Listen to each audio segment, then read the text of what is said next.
j'espère que vous allez bien. Aujourd'hui je vous retrouve pour une nouvelle vidéo et ça va être pour vous parler du deuxième tome. Je vous en ai parlé il y a très récemment de Le Faiseur de Rêves. Donc j'ai terminé ce deuxième tome il y a un petit moment déjà et je voulais pas forcément vous poster ce deuxième tome directement après le premier, mais ça va faire au moins 2-3 semaines que j'ai terminé. Donc ce deuxième tome s'intitule La Muse des Cauchemars et c'est le deuxième et dernier tome de cette duologie de Laini Taylor aux éditions Gallimard Jeunesse, donc que j'ai ici dans la collection Pôle Fiction, mais en grand format. Il est disponible chez Lumel. Pour rappel brièvement de ce qui s'est passé dans le premier tome, c'est l'histoire d'un jeune garçon qui s'appelle Laszlo Lestrange, qui est un orphelin et qui va se retrouver embarqué dans tout un périple pour retrouver une ville avec un mystérieux ange qui survole tout ça, toute cette cité et qui fait vraiment le mal en fait. D'une manière assez particulière. Je vous mettrai dans le petit i ma vidéo concernant le premier tome si vous voulez aller la voir et en savoir plus. Dans ce deuxième tome, je vais essayer de pas trop vous spoiler, surtout si, normalement vous n'avez pas de raison d'être là si vous n'avez pas lu le premier tome. Mais c'est vraiment un tome très différent du premier parce que dans le premier on était plus dans un schéma typique, on va dire, de la découverte de certaines choses, la résolution de certains mystères, des péripéties, etc. Dans ce deuxième tome, on prend plus de temps, je trouve, à mettre en place l'histoire. Et j'ai trouvé qu'il y avait un petit peu certaines longueurs, comme j'avais trouvé dans le premier tome, mais là c'était un peu plus présent.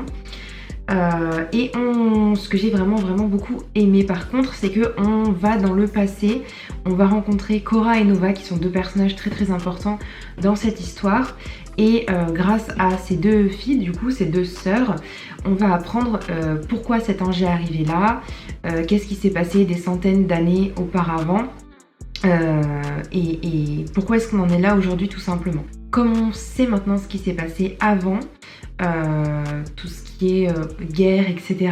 Et on découvre qu'il y a des différents univers, enfin bref. Dans ce deuxième tome, on explique vraiment le pourquoi du comment, ce qu'il y avait dans le premier tome, d'une certaine manière. Et on voit aussi des personnages sous un nouveau jour, puisque on arrive à comprendre pourquoi ils se comportent de telle ou telle façon. J'ai adoré retrouver les personnages, j'ai adoré revoir Laszlo et puis aussi notre héroïne, je ne sais plus son nom d'ailleurs, Sarai. Voilà, vraiment les deux personnages principaux, c'est vraiment des personnages coup de cœur. Et Laszlo, il s'affirme de plus en plus, il prend sa place dans ce monde-là. Et puis Sarai, de son côté, à la fin du premier tome, il lui est arrivé quelque chose d'assez important. Et du coup, dans ce deuxième tome, elle fait avec cette nouvelle chose. Et on arrive un petit peu à s'en sortir.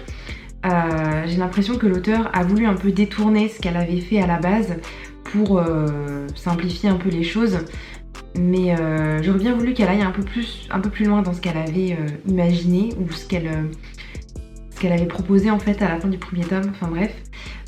Mais voilà, j'étais quand même très contente de lire ce deuxième tome et cette fin. Les personnages, je me suis vraiment attachée à eux, que ce soit donc les deux personnages principaux mais tous les autres aussi.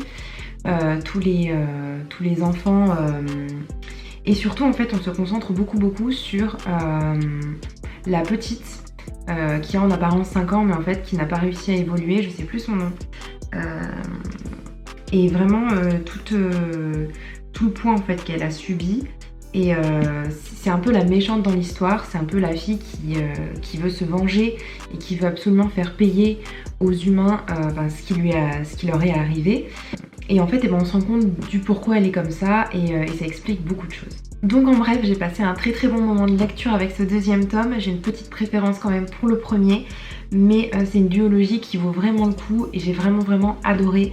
Donc je me languis de lire d'autres livres de Laini Taylor et j'ai déjà son autre série qui est déjà parue il y a longtemps je crois, La Marque des Anges. J'ai déjà le premier tome en poche dans ma bibliothèque, donc je vais le lire assez rapidement je pense. Et d'ailleurs d'après ce que j'ai compris, les deux sont dans le même univers, les personnages ne se croisent pas mais ces deux séries se retrouvent en fait, sont dans le même univers. Si on lisait La Muse des Cauchemars et qu'on lisait aussi son autre série La Marque des Anges, on ferait un peu des liens entre certaines choses. Et du coup, je suis très contente de savoir que je vais retrouver un peu cette ambiance-là et j'espère apprécier autant l'autre série que celle-ci. Voilà, c'est tout pour ma vidéo, j'espère qu'elle vous aura plu. Si vous avez lu ce livre, n'hésitez pas à me le dire en commentaire et je vous dis à bientôt dans une prochaine vidéo. Ciao ciao!